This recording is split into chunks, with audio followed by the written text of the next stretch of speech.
Good afternoon. I'm Patty Fuller, the Stampin' Professor, and today we're going to make a Flight and Airy shaker card. I bought some everything fancy sequins on the clearance rack, and I am in love with the whole shaker card idea. So bear with me, and we shall make this card together. So it's using the Flight and Airy DSP that's free on celebration until February 29th, 2024. And also the Waves of Inspiration. I'm using the You're So Totally Awesome stamp and the die, this label die, which I love because this has two different sizes of this label die, and I've used it quite a lot. Okay, mostly it's famous for the wave, but I haven't actually used that so much. As a matter of fact, I don't think I've used that die at all, but that's okay. All these stamp sets have so many different things that you can use them for, so you find what you love about it. Okay, so our first step is going to be the blue is actually the back side of one of these lovely papers. Okay, on the front side we have blue birds, but on the back we have a misty moonlight watercolor look, which I just love. So we're going to start with that, and we're going to put our You're So Totally Awesome with a piece of silver and sheer ribbon through it. I'm just going to thread it through the label. We're going to come through here, okay? And then I'm going to tape this label right down to the card front, trying to be nice and even. I'm working a little bit at an angle because of the video, so forgive me if it's crooked. I find it really important to make things straight, but sometimes on the video it's hard to do. So I just put a little tape on the back, and it's going to hold the ribbon in place as well. Now, I don't know if you can see it, but I got a little extra adhesive around the front here. So I'm just going to kind of fold it back and make sure it's out of the way. I don't like having adhesive on the front. Another good thing is to line up your card on the little lines on your grid paper. And now you can see that you've got things going straight. Of course, my ribbon isn't straight through here. There, that's better. Okay, so I can see that I have it going straight pretty much. Okay, there we go. So now I'm going to flip it over. I'm going to kind of hold it down because of that ribbon being still slidable. I'm going to run a little bit of adhesive straight from the card right over to the ribbon, and I got it on my backing. Of course, if I were to pull out my silicone craft sheet, that would help this, but I didn't. Okay, so I'm going to fold that right over, and boom. I have this lovely little sentiment on my card. That's my very first thing. Then I'm going to attach. There we go. I'm going to run it right over the ribbon. That'll help that all stay in place. And then I like to run a little bit down the middle. Okay. Now on my, see, I've gotten some on my grid paper. You know, the cool thing about this Stampin' Seal, you can just kind of rub off the adhesive. If you get in the wrong place, just rub it right off. It kind of behaves itself. Okay. So I have a piece of 8.5 by 5.5 cardstock. I've used the Stampin' Up! Basic White Thick cardstock. It gives a nice weight to your card. I really don't like using the real flimsy cardstock for a card base. It just doesn't do the job for me, especially if you don't put a whole lot on the back. Having that back super flimsy where the front is super embellished, I don't like that.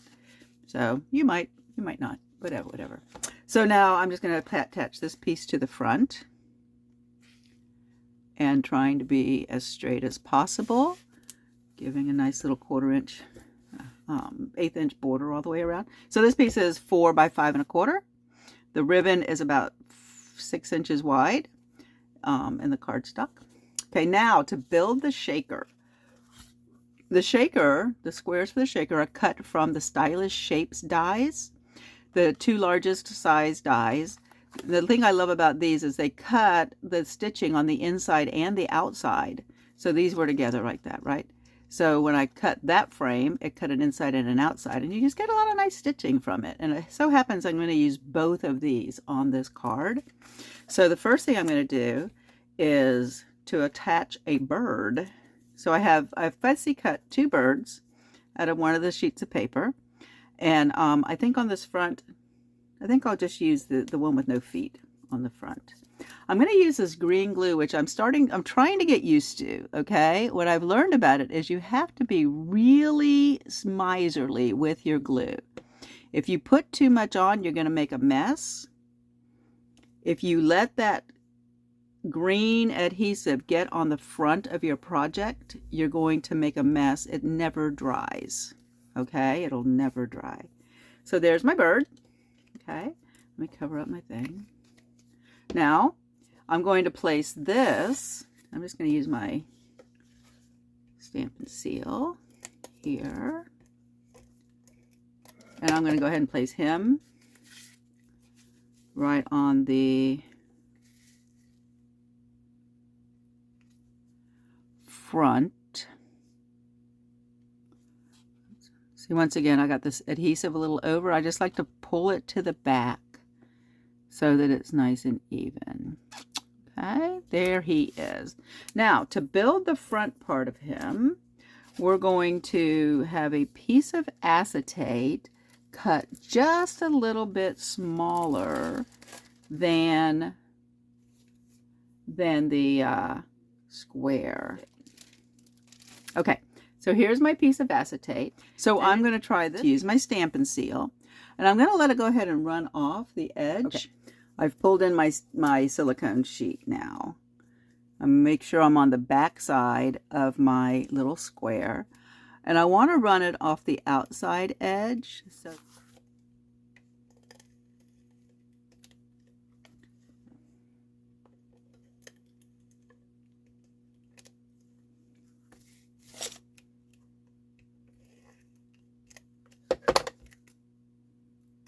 all right, I'm going to brush all of this adhesive to the back.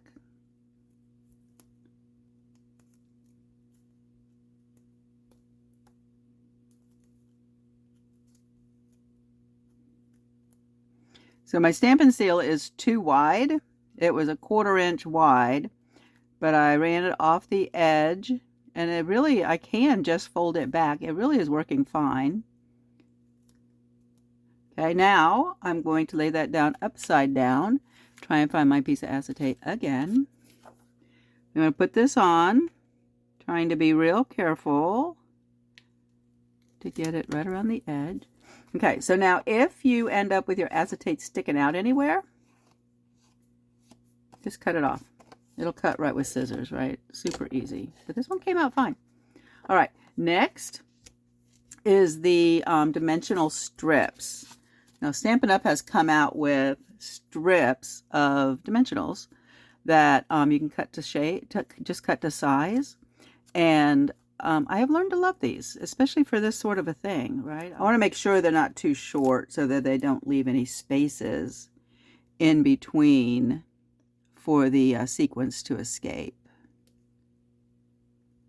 Okay, so this is on the back side. So we have first the frame layers on the bottom, then the acetate, and now the foam strips are going to go on next. I'm going to butt them up right next to each other. And I just want to make sure that I don't leave any gaps in the corners to let sequins escape.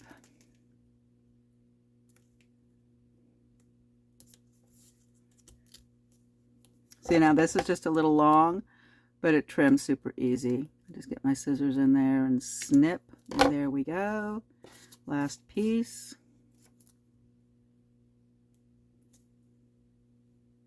And once again, we're a little long, so I'm going to get in here right next to the other so that it'll merge together and not allow the sequins out. Okay, so there we go. Looking at it, my corners are good. So I'm just going to peel all of these little guys.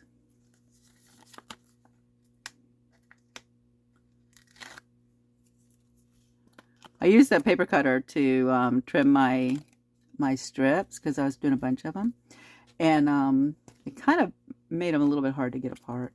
Okay, so there's my dimensional acetate piece. So I'm going to put my sequins in.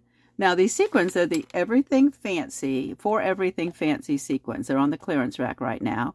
And they come with all of these different colors. I'm absolutely fascinated with them. So I'm actually ordering another set because I might use these up. And then where would I be? If I use them up, I won't have any more. So I bought another one. So now I'm going to take, and don't you love the little spoon? Somebody gave it to me a long time ago, and I treasure it, and I carefully keep it in a little bag so that I don't lose it. Okay, so I'm going to dump a few little sequins on here, not too many, and close it up so I don't send it all over the room. Now, a thing about these particular sequins, so here's my take your pick tool. It's got the paddle on it. And I'm going to spread these out a little bit because some of my little guys are prettier on one side than the other. Okay, so, and I notice I've got a few little pearls in here that I want to make sure they show. Okay, so I'm just going to take a second. When I did my practice one, I found that my pearls, like right here, my pearls were all upside down, and then that wasn't pretty. So I want to take a second. So these look good. Okay. Now I'm just going to put the acetate piece on. And so I'm going to try and get it lined right up so that it's, now you can see it more clearly, straighter than I can. So you're probably going to say, oh no, you're off, but I can't see that and I can't hear you. So, and there we go. And there is the shaker. And of course, right now my bird is covered with sequins, but no more. Okay. So isn't that simple and easy and fun? That one pearls, maybe a smidgen big. Uh-oh. I got adhesive. Nope. Save the day. All right, now inside, that's boring, but not for long. I'm going to give us a little, once again, this adhesive silicone craft sheet is really helpful. I'm going to go down here. Come on, we can do this. Yeah, oh dear, see, I'm trying so hard to be really gentle with it. But what I'm going to do is I'm going to cheat and take my little finger, I'm going to rub it around. Okay. And then that just rub it off my hands and move on, okay? Just learn to be really, really stingy with your glue and it'll be good. So I'm going to put him here. Of course, it's all up to you, where you want it. Now, when I was fussy cutting him, the beautiful thing is I'm using him on white, and so I didn't have to be super careful, right? I didn't have to be real close on it. And then I like to take a little strip of something that matches the rest of the card someplace.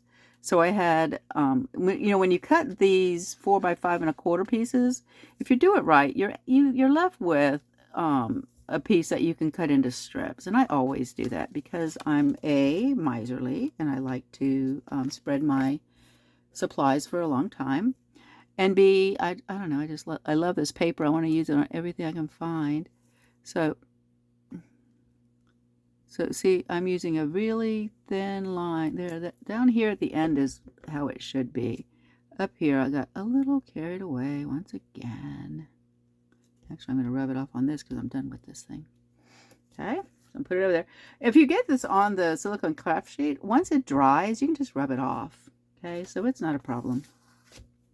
I'm going to stick this here. When you use the heavyweight cardstock, it does stand on its own, right? You don't need multiple layers back here. So, of course, you put a sentiment inside, whatever. But there's my Flight and Airy shaker card, and I got it pretty straight. I'm proud of me.